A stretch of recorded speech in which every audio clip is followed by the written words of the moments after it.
Amen.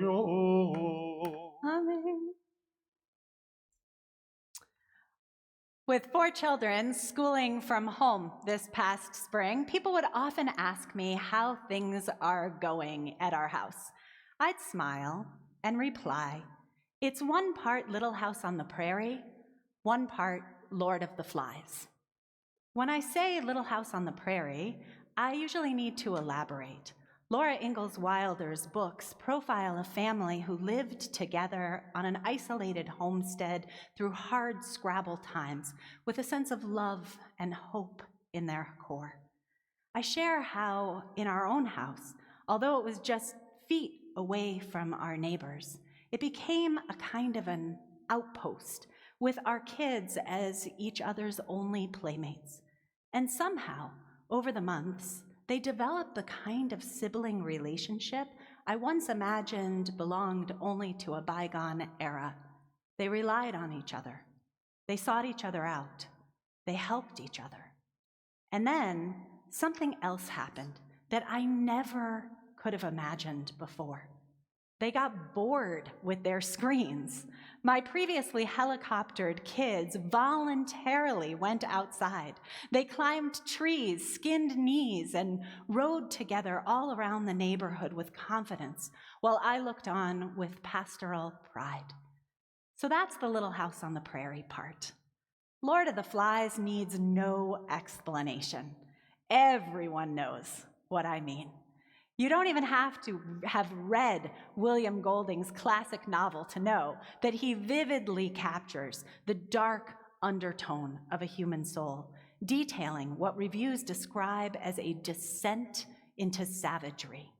The book centers around a group of teens who are marooned on an uninhabited island. Although polite and well-mannered at the start, they quickly unravel in the face of isolation, tearing each other apart.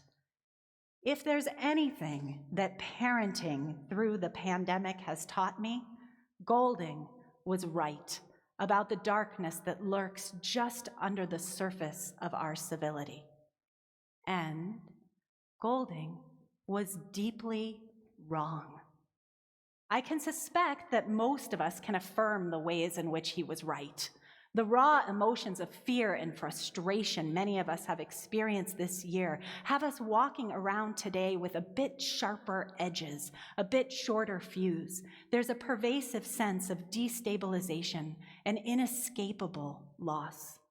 Some of us are grieving loved ones. Others, work.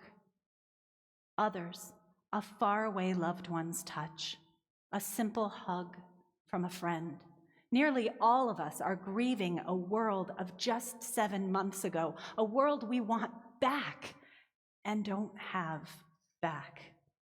This plays out in even more polarized politics, in the horror of watching our country literally and figuratively on fire, in the breakdown of relationships as we disagree on how best to keep each other safe, in existential anxiety that there's not enough, that same almost cellular fear of privation that led us to hoard toilet paper and grab the last bottle of Purell. Coronavirus, in many ways, has affirmed Golding's account that at the core of our world and of our souls is intractable brokenness. But it has also proved the exact counterpoint. In unaccustomed insecurity, many have discovered a deeper empathy for those who are suffering, for the intolerable epidemic of homelessness and food insecurity in our nation that did not begin but has greatly increased with the pandemic. In the enforced pause, we somehow collectively began to listen a little closer, instigating a deep soul-searching on racial justice, finding a willingness to stand with those in the Black community who have been telling us for so long of their suffering and whose pain the pandemic somehow gave us the space to see. In the shared trauma of uncertainty, even if we still have jobs, we may have found it easier to put ourselves in the shoes of those who suddenly do not. We realize that there are no bootstraps big enough to pull ourselves out alone, and so we must work together for a better plan. Golding was right, but Golding was wrong. Because if our high holiday season teaches us anything, it is that we are never only one thing. At the same time that we beat our chests in repentance for the darkness we have allowed to get into the driver's seat of our souls, we ask God to heed our core potential, to embody our best selves. That's a capacity that the cynic in us contends with, because the flaws and failures of our world, of our community and our country are so clear. The goodness, less so. Rabbi Tova August shared a story from the 1930s that feels oddly current. It was one of the coldest days of the year, she wrote, when the world was in the grip of the Great Depression. The poor were close to starvation. A judge was hearing a complaint against a woman charged with stealing a loaf of bread. She pleaded that her daughter was sick and her grandchildren were starving, but the shopkeeper, whose loaf had been stolen, refused to drop the charge. He insisted that an example be made of the woman, a deterrent to others. The judge sighed. He was reluctant to pass judgment, but he had no alternative. "I'm sorry," he said to her. "I can't make any exceptions. The law is the law.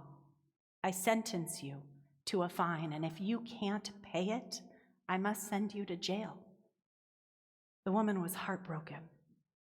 But even as he was passing the sentence, the judge was reaching into his pocket for the money to pay the fine. He took off his hat, tossed a bill into it, and then he addressed the crowd in the courtroom. "I'm also going to impose a fine of 50 cents, he said, "on every person here for living in a town where a person has to steal bread to save her grandchildren from starvation. Mr. Bailiff," he said, "please collect the fines in this hat and then pass them to the defendant."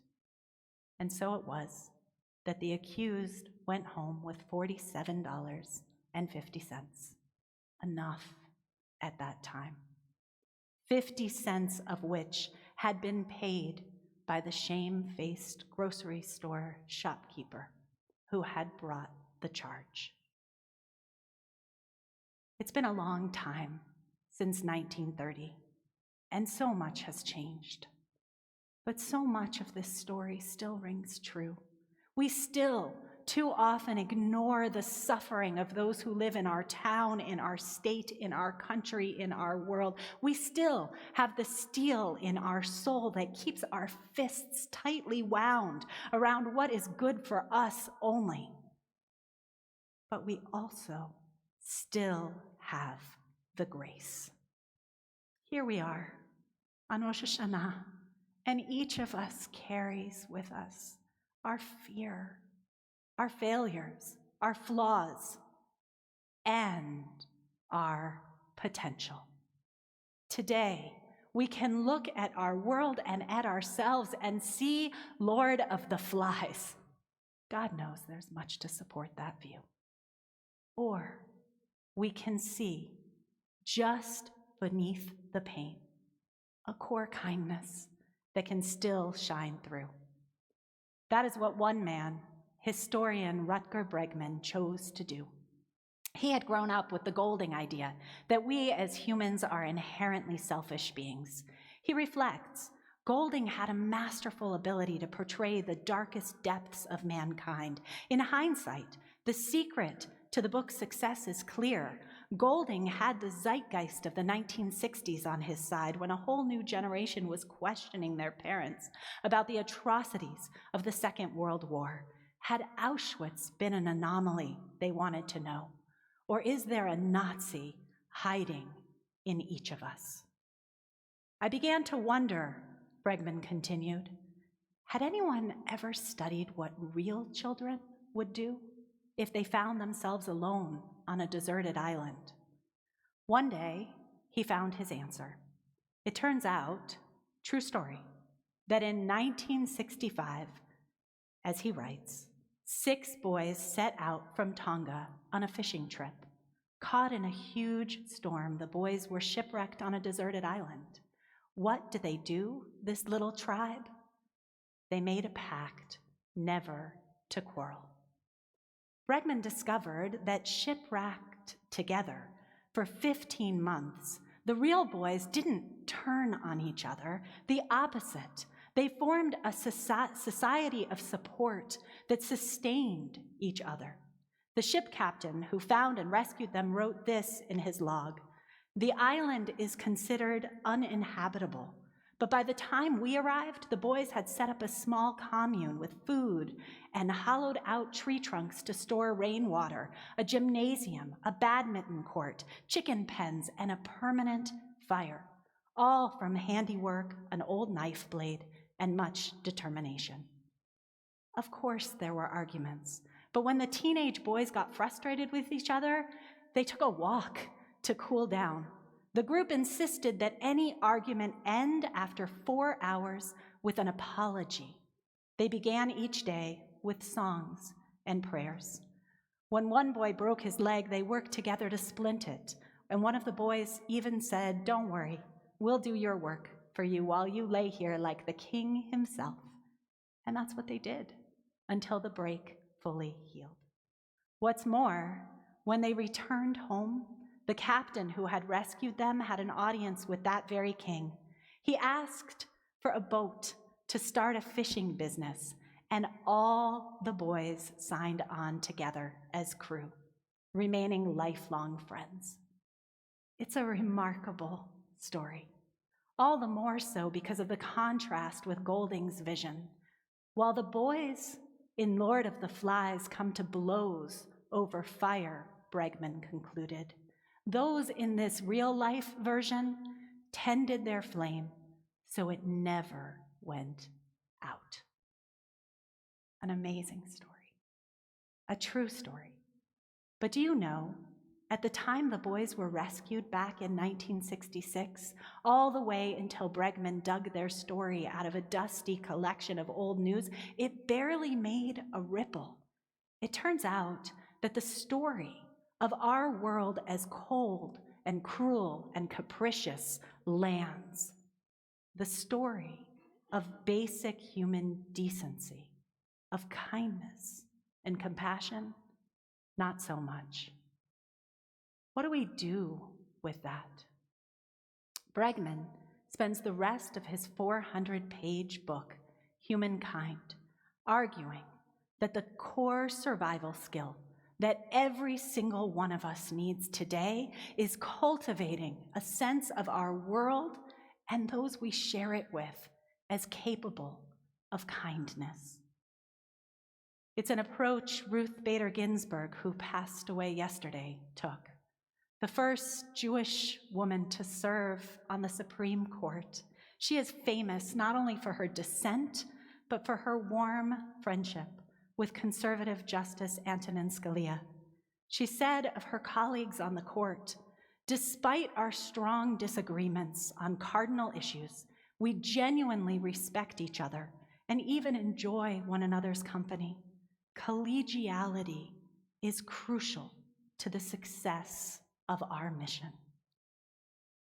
What could change for us if we could be convinced that we too are capable of collegiality, capable of pulling together when it would be so much easier to break apart, capable of connecting with the plight of others even when it is different from our own, capable of overcoming anger with forgiveness, capable of responding to the most broken pieces of our world. Conquering our inner cynic is critical work, Bregman teaches, because risking a willingness to see in others and in ourselves a capacity for kindness is an act of spiritual courage that is contagious. How we choose to see can change our world. If there's one task this season asks of us, it is that, to shift our perspective of what is possible. Hayom harat olam. Today, the world is created anew. Will our lives, will our world be Golding or Bregman? The truth is what it has always been. The answer is up to you. Shana Tova.